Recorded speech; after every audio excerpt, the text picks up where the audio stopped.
Salut, moi c'est Gladys Yao. Je suis mariée, mère de 3 enfants. J'ai 43 ans aujourd'hui. Je suis la gérante de la Citrave et promotrice de Piment Mako.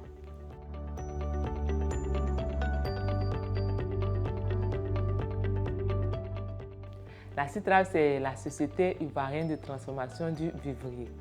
C'est une SARL qui exerce dans l'agro-transformation, notamment dans la transformation des épices. Notre produit phare, c'est le piment Mako. Nous avons créé l'entreprise en 2016 et l'idée nous est venue d'un simple constat. Nous avons vu comment nos mamans souffrent pour faire la cuisine. Parce qu'en Afrique et particulièrement en Côte d'Ivoire, tous les plats sont épicés. Et ce piment-là, on est obligé de l'écraser sur une pierre. Et cette pierre est faite à base de sable, de ciment. Et à la longue, on se rend compte que cette pierre-là, ça menuise. Donc inconsciemment, nous consommons du sable et du ciment. Ça peut créer des problèmes de santé publique. Honnêtement, quand on commençait, c'était juste pour pouvoir manger. Parce qu'on a fait l'université, on a déposé les demandes d'emploi un peu partout. Et puis bon, il n'y avait rien. Donc là, on a commencé à réfléchir. Et quand on a vu le constat, on dit, bon, ok, on va résoudre ce problème-là. Et puis quand on a lancé le projet, on a vu l'enthousiasme. Et nous-mêmes, on était dépassés par l'effet qu'on peut dire que ça produit sur la population. Nous sommes vraiment satisfaits de là où nous sommes aujourd'hui.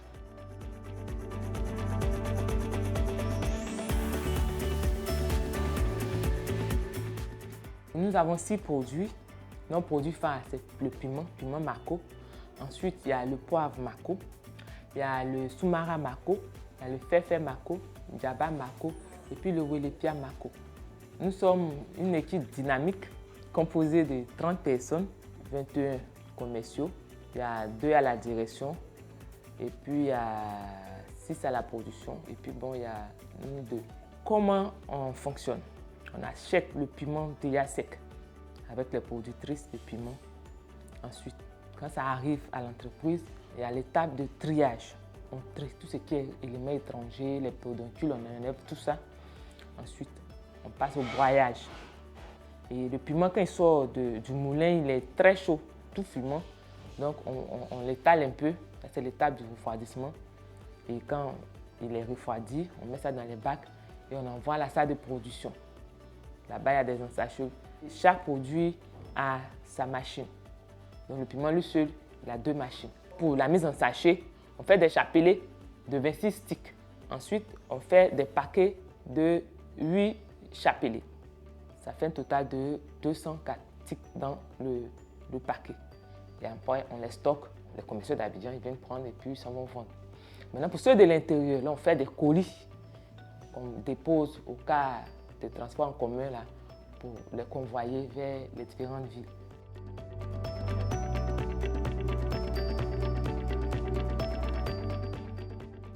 Le marché est très vaste, nous avons des concurrents, mais nous les battons par la qualité de nos produits et puis par, je dirais, l'accessibilité. Ce n'est pas très cher, 25 francs, donc tout le monde peut s'en procurer. Et puis par sa présence dans les boutiques, ça fait qu'à n'importe quelle heure, on peut avoir le piment.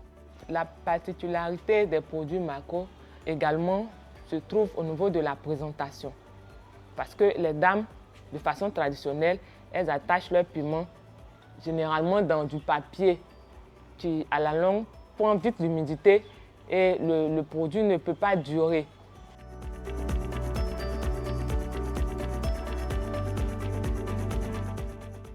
Nos clients sont à 80% les boutiques de proximité. Ensuite, il y a les dames dans les marchés. Puis bon, on fait aussi de la vente en ligne, la vente directe. Nous avons un site, donc souvent il y a des particuliers qui commandent, qu'on envoie à l'aéroport, qui portent. Mais ça, pour le moment, je n'appelle pas ça comme une exportation. Donc pour le moment, nous sommes locaux.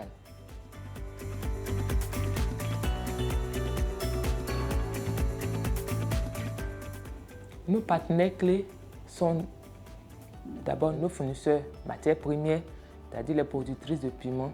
En deuxième temps, il y a le fournisseur emballage. Ensuite, il y a nos clients, les grossistes et puis les détaillants.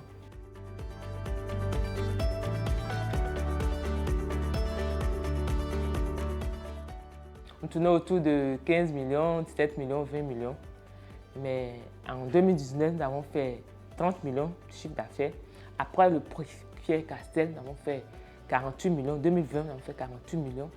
Et cette année 2021, quand on regarde un peu les perspectives, nous allons faire plus de 60 millions.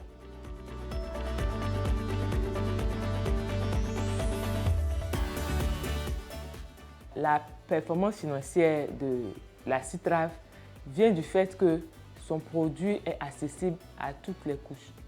25 francs, c'est accessible à tout le monde. Donc nous jouons sur le volume. Plus on vend, plus on se fait une marge.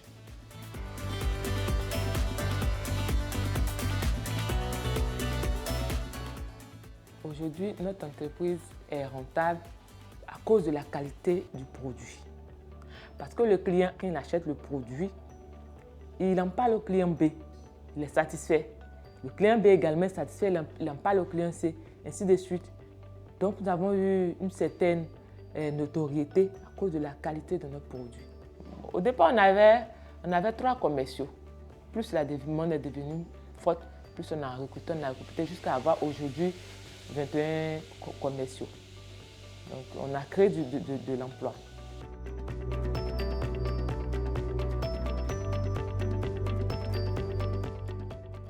Nous intégrons la responsabilité sociétale au sein de la Citrave. Parce qu'en effet, en 2020, nous avons déclaré 6 employés et en 2021, nous avons déclaré 4. Bon, déclarer à CNPS suppose qu'on prend tout en charge, les assurances maladie, au niveau même de eux, leur famille, tous les 30 employés, là, si on paye aussi, c'est au moins 60 000. Et les commerciaux, en plus de leur salaire de base, sont rémunérés par commission de 2% de paquet super, un paquet vendu. Donc ça fait que les employés sont satisfaits, sont motivés. Un peu comme ça, on travaille avec eux. Le côté environnemental, vous voyez le sachet, il est en aluminium, donc il est biodégradable, se dégrade vite, donc ce n'est pas un danger pour l'environnement. Et puis en amont, avec les producteurs, le produit est naturel, il n'y a pas trop de pesticides dedans, donc déjà, ce n'est pas nocif à la santé. Au niveau de la certification, nous sommes en pleine démarche pour obtenir le certificat de ICCP. On n'a pas encore certifié ISO, on n'est pas encore à ce stade. Sinon, il y a l'Institut d'hygiène de santé publique qui est venu visiter nos locaux. Donc, nous avons un certificat d'hygiène publique.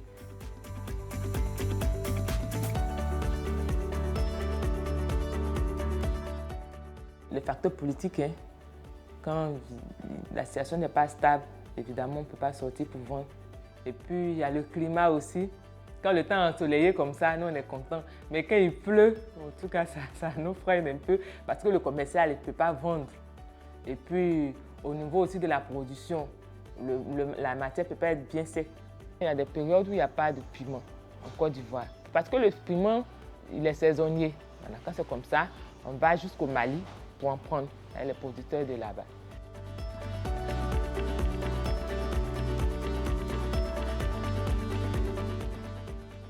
Lorsque nous sommes lancés dans l'entrepreneuriat, c'était vraiment une honte pour la famille.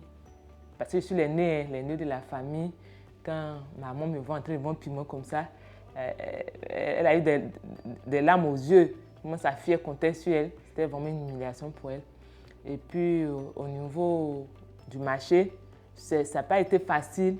Au départ, c'était scandaleux pour un boutiquier de vendre du piment. Parce que Côte d'Ivoire, c'est dans les marchés ordinaires là, qu'on vend le piment. Et bon, c'était réservé même aux dames. C'est les dames là qui vendent ça.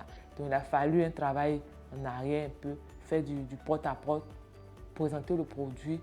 Voilà. Et quand le client final a été, je peux dire, satisfait, était convaincu, donc ça fait qu'il demandait à la boutique et le boutiquier maintenant, il était rassuré, il pouvait vendre. Donc ça a été vraiment, je peux dire, les deux difficultés que nous avons rencontrées.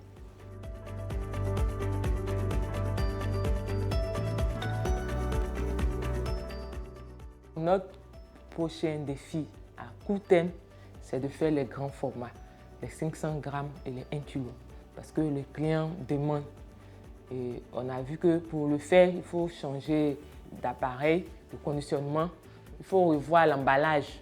Gros format, faut revoir aussi machine gros format. Donc, c'est un autre investissement.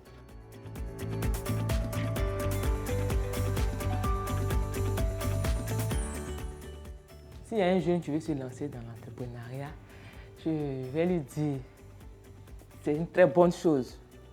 Mais il va avoir des difficultés. Là, il faut qu'il s'attende à ça. Mais il ne faudrait pas qu'il cède à la première difficulté venue. Puis crois même en son projet. Il faut croire. Il faut aimer ton projet, il faut croire. Parce que ce n'est pas bon, je sais pas, peut-être le voisin ou bien la famille qui va te croire dans un premier temps. La famille ne va pas te comprendre. C'est toi qui as la chose en toi, c'est toi qui as ton idée. Il faut aimer la chose.